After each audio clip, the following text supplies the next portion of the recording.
Church said you had a telegram. Coroner's verdict on Patrick Morris. Suicide.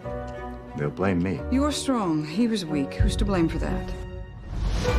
Does he think you put a gun in your mouth if you go under? I bear you no ill will, Mr. Fane.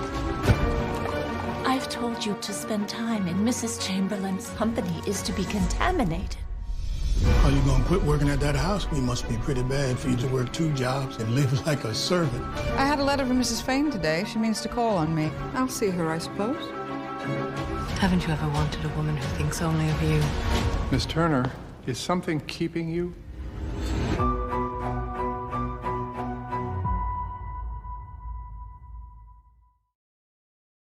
There are moments where George gets to use his power. And I think his concept of revenge is very expansive. The aldermen have seen George coming. They know what he wants is in their power. And they think they have the power to make 3 fortunes out of George. But they have underestimated George. George finds himself in a position where he has to essentially risk all of his capital in order to protect himself from the aldermen. I thought you were honorable men. Not too honorable to miss the chance of a fast buck, of course, but not greedy, dirty thieves. George is taking some risks with the business and they're facing financial ruin. And Bertha doubles down on her support for him. I told you before. We've made one fortune together, and if needs be, we'll make and spend another. They have a real partnership in that sense. Knowing that she has that kind of faith in him, it gives him the confidence to do what he has to do in a very dicey situation. What are we going to do? We buy. We buy every piece of company stock that comes on the market.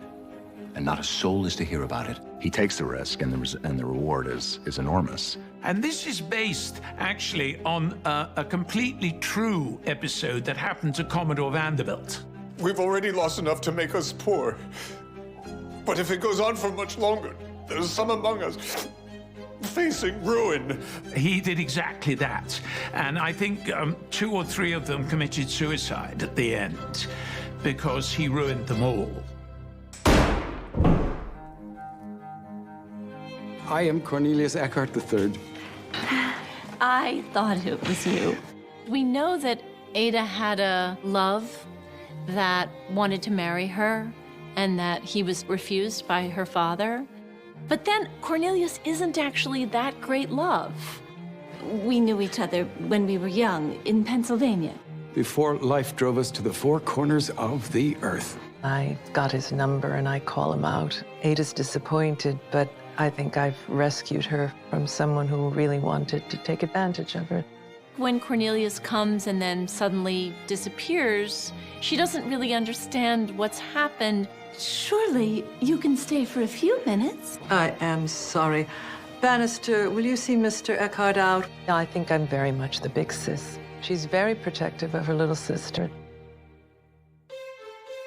I can say, hand on heart, there is no man living who cares more for you than I. I think his intentions are always sincere and earnest, and he really cares about her. Let me spend what remains to me of life in the sole cause of making you happy. He's really kind. He's a good man. He wants to be successful. He has a lot of dreams and big ideas, and he goes and gets them. She's trying to find her path toward a meaningful and effective life, and part of that is building a home and a family that she has lost. Miss Scott? But you never mentioned you were... It's really interesting to see Peggy be in this white publishing office where she's faced with a choice that many of us are faced with in many different ways. Do you sacrifice your authenticity for access to this space to where we were told is the upper echelon? Now, there are adjustments we'd ask you to make so that your work is more palatable to our readers. Of course. We'd have you sign a document that you accept our policy, which would prevent you divulging publicly that you are the writer of any stories we might publish. Many Black Americans walk through difficult, uncomfortable situations where you understand that you need to keep your job.